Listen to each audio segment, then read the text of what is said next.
कुछ सन्नाटे ऐसे होते हैं जो अपने पीछे चीखों का तूफान छुपाए रखते हैं। उत्तर प्रदेश के मेरठ शहर में 18 जुलाई की वो दोपहर भी बिल्कुल ऐसे ही थी।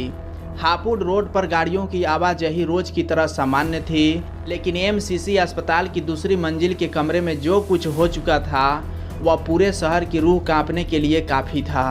दोपहर के ठीक 3 बजे अस्पताल के गलियारे में अचानक अफरा तफरी मच जाती है। खबर फैलती है कि अस्पताल में बतौर नर्स काम करने वाली 26 साल की नेहा रानी की संदिग्ध परिस्थितियों में मौत हो चुकी है। कमरे के अंदर बिस्तर पर उनकी बेजान लाश पड़ी थी। अस्पताल प्रशासन और डॉक्टर ने जब कमरे की तलाशी ली तो नेहा के कपड़ों से सल्फास की गोलियां और एक सुसाइड नोट बरामद हुए।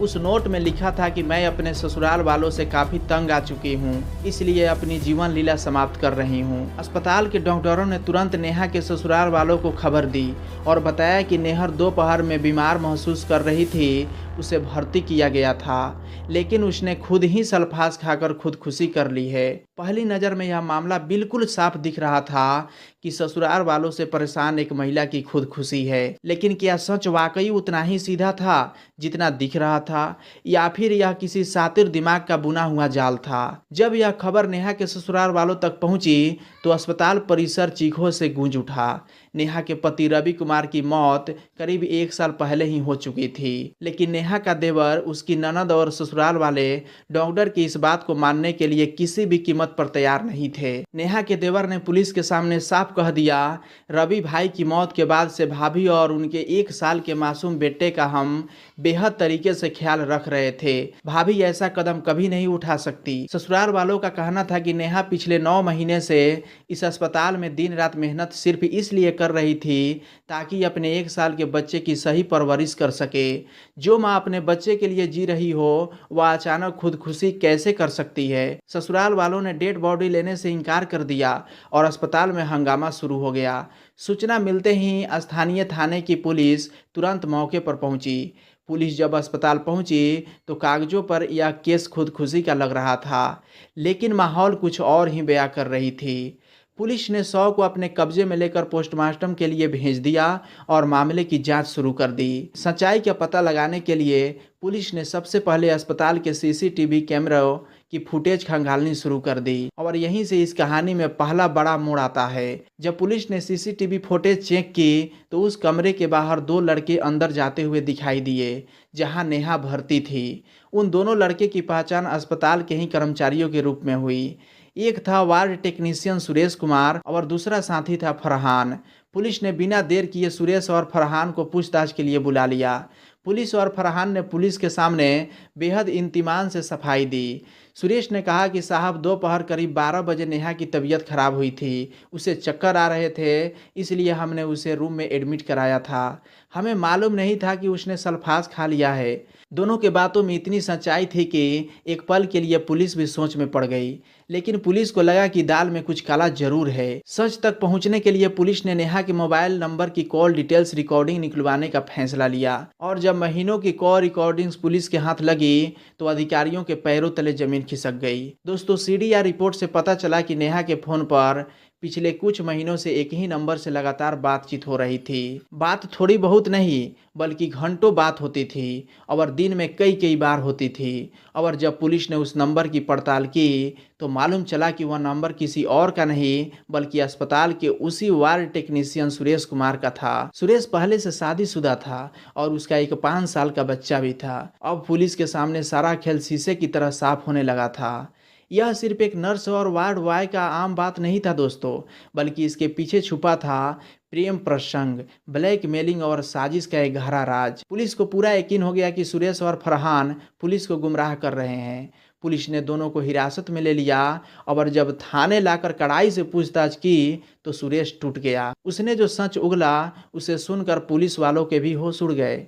सुरेश ने पुलिस को बताया कि इस कहानी की शुरुआत 2.5 साल पहले हुई थी, जब नेहा की शादी रवि कुमार से हुई थी। शादी के 1.5 साल बाद नेहा ने एक बेटे को जन्म दिया, लेकिन उसके कुछ ही महीनों बाद रवि की मौत हो गई। पति के मौत के बाद नेहा टूट चुकी थी। उसने अपने माता पिता के पास जाने के बजाय अपने ससुराल में ही रहकर बच्चे को पालने का फैसला लिया। पैसों की ज़रूरत पूरी करने के लिए और मन बहलाने के लिए घटना से 9 महीने पहले उसे एमसीसी अस्पताल में नर्स की नौकरी मिल गई। अस्पताल में नौकरी शुरू करने के ठीक 1 महीना बाद नेहा की दोस्ती वार्ड टेक्नीशियन सुरेश कुमार से हो गई। सुरेश को जब पता चला कि नेहा विधवा है तो उसकी नीयत खराब हो गई। यह जानते हुए कि वह खुद शादीशुदा है और उसका 5 साल का बच्चा है, उसने नेहा से नज़दीकियाँ बढ़ानी शुरू कर दी। नेहा भी अपने जीवन में अकेलापन से जूझ रही थी। धीरे धीरे दोनों के बीच प्रेम प्रसंग शुरू हो गया और फिर यह रिश्ता अवैध संबंध में बदल गया। नेहा को लगा कि सुरेश उससे सच्चा प्यार करता है और वह उसके बच्चे का सहारा बनेगा। इसलिए नेहा ने सुरेश पर शादी करने का दबाव बनाना शुरू कर दिया। लेकिन सुरेश के लिए नेहा सिर्फ इस्तेमाल करने का एक जरिया थी। जब नेहा ने उस पर शादी का दबाव बनाया तो सुरेश के पैरों तले जमीन खिसक गई। वह नेहा को छोड़ना भी नहीं चाहता था और अपनी शादीशुदा जिंदगी तबाह करके उससे शादी भी नहीं करना चाहता था। घटना से ठीक 15 दिन पहले नेहा ने सुरेश को अल्टीमेट दे दिया कि अगर तुम मुझसे शादी नहीं करोगे तो जो तुमने मेरे साथ किया है उसकी सच्चाई मैं सबके सामने ला दूंगी। सुरेश को लगा कि वह अब बुरी तरह फंस चुका है। उसे लगा कि नेहा उसकी बनी बनाई ये गृहस्थी और समाज में बनी इज्जत को नीलामी कर देगी। उसी डर के साए में सुरेश ने नेहा को हमेशा हमेशा के लिए इस दुनिया से हटाने का खौफनाक फैसला ले लिया। सुरेश अकेला इस वारदात को अंजाम नहीं दे सकता था। उसने यूट्यूब पर जाकर तरह तरह के वीडियो देखना शुरू किया कि इंसान को रास्ते से कैसे हटाया जाए ताकि किसी को शक भी न हो। और आखिरकार यह मौका उसे 18 जुलाई की दोपहर को मिल गया। 18 जुलाई की सुबह 10 बजे नेहा हमेशा की तरह अपने 1 साल के बच्चे को खाना खिलाकर अपने ससुराल वालों के हवाले करके अस्पताल पहुंची। दोपहर 12 बजे के आसपास नेहा को कमजोरी और चक्कर महसूस होने लगे। उसने अपने सबसे करीबी सुरेश से कहा कि उसकी तबीयत ठीक नहीं लग रही है। सुरेश के दिमाग में तुरंत शैतानी आइडिया आ गया। उसने नेहा से कहा, तुम चिंता मत करो, मैं तुम्हें एडमिट करवा दूंगा, ग्लूकोज चढ़ा देता हूँ, ताकत आ जाएगी। बेखबर नेहा ने उस पर आंख बंद करके भरोसा कर लिया। सुरेश ने तुरंत अपने साथी फरहान को पैसों का लालच देकर अपनी साजिश में शामिल किया। दोनों नेहा के कमरे में गए। जब नेहा को ग्लूकोज की ड्रिप चल रही थी उसी दौरान सुरेश और फरहान ने मिलकर उस ड्रिंक में नशीली और जहरीली दवाइयां मिला दी। जहर धीरे धीरे नसों के जरिए नेहा के शरीर में उतर गया। नेहा को संभलने तक का मौका नहीं मिला और बिना किसी चीख पुकार के उसकी सांसें थम गई। नेहा की मौत के बाद सुरेश और फरहान ने अपनी बनाई साजिश के दूसरे हिस्से को अंजाम दिया। हत्या को आत्महत्या का रूप देने के लिए सुरेश ने सल्फास की कुछ गोलियां नेहा के कपड़ों में रख दी। इसके बाद उसने खुद अपने हाथ से नेहा की पैड पर एक फर्जी सुसाइड जिसमें झूठा इल्जाम नेहा वालों के ससुराल पर लगा दिया कि वे उसे टॉर्चर करते थे। इसके बाद दोनों बेहद इंतमान से बाहर निकले, खाना खाया और दोपहर 3 बजे डॉक्टरों के सामने यह जाहिर कर दिया कि इलाज के दौरान नेहा की मौत हो गई। लेकिन सुरेश की एक गलती ने उसका सारा खेल बिगाड़ दिया। उसने सुसाइड नोट में इल्जाम ससुराल वालों पर लगाया था, जिसकी वजह से ससुराल वाले अड़ गए और पुलिस जांच में सीसीटीवी फुटेज और सीडीआर रिपोर्ट ने सुरेश और फरहान के गुनाह का पर्दाफाश कर दिया।